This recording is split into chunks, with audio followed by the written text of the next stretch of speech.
But okay, so let me ask you this: what makes Magic? So I'm just gonna assume Magic's the greatest passer to you. Oh yeah.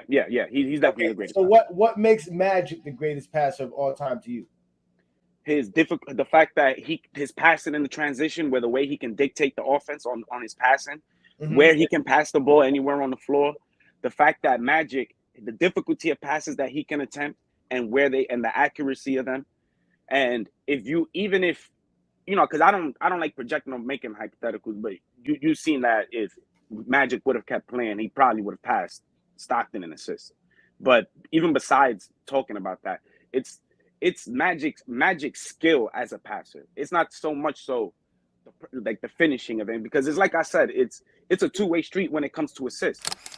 Peace and blessings, y'all. Welcome to GOAT James Kingdom. On this episode, we get a perfect chance to tackle the topic of subjectiveness, aka your personal preferences or biases. On last week's Friday Night Exposure with the Exposer, I posed a question to one of our panelists about why Magic Johnson is considered the greatest passer of all time. He listed 4 things that made Magic Johnson the greatest passer to him. Those 4 attributes is Magic Johnson being a better floor general and passing in transition, the variety of passes Magic Johnson can do, also the difficulty and accuracy of Magic Johnson passes, and also lastly, he mentioned Magic Johnson's skills in passing. Now, to the common ear, all of this sounds good when you're talking about the greatest passer of all time. But again, I always ask, what stats can be attributed to these particular terminologies used for Magic Johnson? So if stats are not used to give Magic Johnson these attributes, it's basically based off of your personal preference, your AKA biases, AKA your subjectiveness. Now, some will try to pass this off as the eye test or quote unquote using context,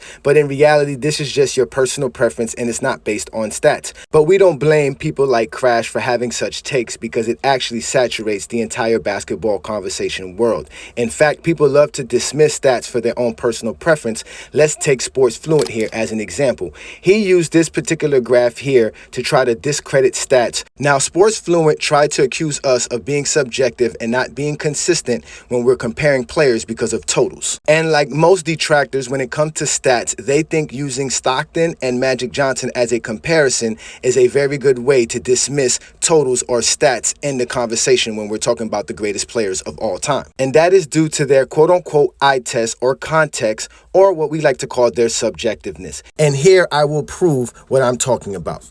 Here is the old graph that I already told Sports Fluent to stop using because it was completely disingenuous and it did not prove his point at all. And that point was that totals do not matter when we're talking about the GOAT conversation over your own subjectiveness, quote unquote, your eye test. So by bringing up John Stockton totals over Magic Johnson, this is supposed to prove that totals really don't mean anything because your eye test and your context tells you Magic Johnson is just the better player or the better passer or the better point guard. But this is completely false because no one ever used 5 stats in total to say that someone's better than another player overall. Secondly, they didn't even use all the stats. They removed blocks for some reason. And for some reason, they put field goals made and 3-pointers made. I don't know how these 5 stats will make John Stockton better than Magic, but again, this is their poor attempt to dismiss the stats for their own subjectiveness. But they always claim that we are the ones that are using false stats and nitpicking, but if you actually take a look at the totals between these 2 players, you can clearly see that Magic Johnson has more totals than John Stockton.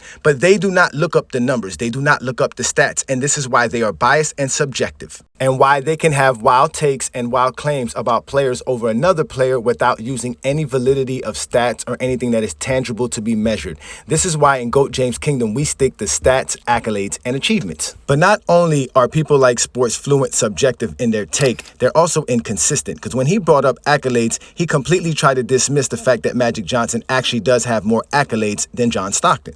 And if you look at it here, the only accolades that John Stockton have over Magic Johnson is all NBA selections by one and the all defensive selection. But again, they like to talk about the seasonal stats, right? But if they are so consistent and try to be objective as possible, then how come they don't have John Stockton higher on their list when it comes to such categories as seasonal stat leaders? Because John Stockton is 3rd all time when it comes to that. So he's higher than Magic Johnson there. He actually has 5 more assist titles than Magic Johnson. So if Michael Jordan and Wilt Chamberlain can be tied in points per game, but Michael Jordan has more scoring titles than Wilt Chamberlain, that makes him a better scorer than Wilt Chamberlain, doesn't that make John Stockton a better passer than Magic Johnson if he has twice as much assist titles as Magic Johnson has?